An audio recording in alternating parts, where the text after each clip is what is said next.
Alrighty, and that brings us to the Browns and the Chargers here. And this is our last bar that we set for the week of what we needed to see out of Baker Mayfield. Real bad performances in weeks 3 and 4, nothing great. So we set a bar, and let's see if so far everybody else has met our bar this week, which is great. So we can buy into the Steelers, we can buy into the Saints and Jameis Winston more, fantastic. But can we buy into Baker Mayfield more? Let's see. So we set his bar at least 64% completion percentage, at least 230 yards passing, and 1 touchdown and no interception at minimum. But if he did throw an interception, then we needed to see 3 touchdowns. So let's quickly see if he fit the bill.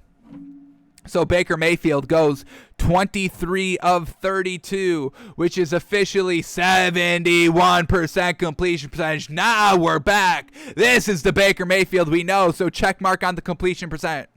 Then we needed to see 230 yards, and he put up 305 yards. Fantastic there. Exactly what we wanted to see and more. And he had 2 touchdowns, no picks. Exactly what we wanted to see. He did fumble, but didn't lose it. So got to clean up the fumbles a little bit. We know he does fumble a little bit of a lot, a little decently. He usually gets some back, but they are still fumbles. But either way, he took all of our bars and hit it out of the park. So fantastic there by Baker Mayfield. Exactly what we wanted to see, so we could buy into him a little bit more, because we buy into the entire team besides Baker Mayfield over the last 2 weeks. But he does exactly what we needed him to do, so fantastic there.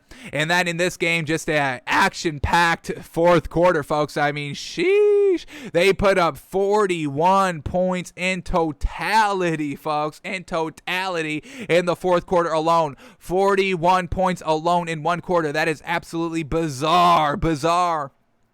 So this is how the drives went in the fourth quarter. We get the Browns 3 and out. We get the Chargers 4 plays, 61 yards, touchdown. We get the Browns 2 plays, 78 yards, touchdown. We get the Chargers 11 plays, 47 yards, touchdown. We get the Browns 5 plays, 60 yards, touchdown. We get the Chargers 6 plays, 85 yards, touchdown. We get the Browns 3 plays, 4 yards, punt. We get the Chargers 5 plays, 48 yards, touchdown. We get an 8-play, 21-yard drive by the Browns. That's a turnover on downs, and that is the game. So action-packed fourth quarter, going toe-to-toe, and it's just unfortunate here. Baker Mayfield down 5 points. And I'm sure you've all seen the video of the Browns pushing, Austin Eckler into the end zone so they could score, so they could get the ball back and try to do something with it. They had 1 minute and 31 seconds left with no timeouts to move the ball the entire length of the field. They couldn't do it. Unfortunate there. But Baker Mayfield went toe-to-toe with Justin Herbert in that kind of fourth quarter. It's just unfortunate. Baker Mayfield, and the Browns just gave it up. I mean, we can't put this on Baker Mayfield. This is just a unfortunate loss. One team had to lose here. Chargers win 47-42. Just somebody had to lose. I mean, this is not something that we should be fading and selling this Browns team or getting overjoyed on the Chargers. It's a great game by both teams that show they can kind of score the ball like we kind of know that they could. So just an unfortunate loss. So we're not going to be selling and knocking Baker Mayfield this week, which is fantastic, or the team. So fantastic there. So Baker Mayfield, a great day. The running backs here for the Browns, once again, a fantastic day like we know that they usually do.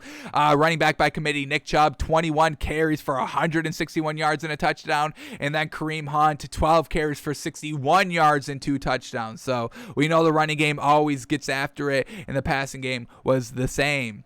All right, Baker Mayfield, who was he throwing to? David Njoku, 7 receptions for 149 yards and a touchdown. Donovan Peoples-Jones, 5 receptions, 70 yards. Rashad Higgins, 3 receptions, 29 yards and a touchdown. Kareem Hunt, 5 receptions, 28 yards. And then OBJ, only 2 receptions for 20 yards. No Jarvis Landry in this game either. All right, so we know that the Chargers put up 47 points, but let's see, did the defense get it done? Did they have any sacks? We had Myles Garrett with only 1 sack, Malik McDowell 1 sack. So 2 sacks overall by Justin Herbert. So the defense really was not getting it done there for the Browns. Unfortunate, usually not the case. All right, and then the Chargers, like we said, they put up 47 points. Jeez Louise. Justin Herbert goes 26 of 43. We get 60% completion percentage, so he wasn't the most accurate all game, but the man was airing that thing out. He had 398 yards, folks, and 26 completions for 4 touchdowns. Absolutely fantastic. Didn't throw an interception either, so slinging the ball around and got it done for the majority of the part. In the running game, Austin Eckler, 17 carries for 66 yards and 2 touchdowns. And Justin Herbert ran himself 4 times for 29 yards and a touchdown as well. All right, who was Justin Herbert throwing the ball to? We get Mike Williams, number 1 leading receiver here, 8 receptions for 165 yards and 2 touchdowns. Keenan Allen, 6 receptions for 75 yards. Austin Eckler, 5 receptions for 53 yards and a touchdown. I mean, utilizing all 3 of his best weapons, right? His 2 wide receivers are the 2 leading receivers here for the Chargers, how it should be. And then you're going to your running back. So we know Justin Herbert, he doesn't play the dink and dunk game. He goes to his actual weapons. We absolutely love that about him. Fantastic. Then we get Jalen Guyton, 2 receptions, 35 yards. Jared Cook, their tight end, 1 reception, 29 yards. And then Donald Parham, 2 receptions, 29 yards, and a touchdown. So Justin Herbert slinging the ball around, absolutely fantastic. Unfortunately, Austin Eckler did fumble the ball twice out here. First fumble came in the second quarter, and the Browns take advantage with the field goal going up 20-13 in halftime. And then where was the other fumble at? Other fumble. I'm only seeing 1 fumble. He fumbled twice. He only lost 1. So that was the kind of only turnover of the game. There was a turnover on downs, a couple of them, but that was the only true takeaway of the game. So Chargers get the win 47-42. Baker Mayfield, welcome back, and hopefully they can keep growing as a team. This is not a loss that people should be fading the Browns on. This is still a great team overall. It was just 2 high-powered offense going at each other, and the home team gets the benefit of the home field, obviously. So Chargers get the win 47-42.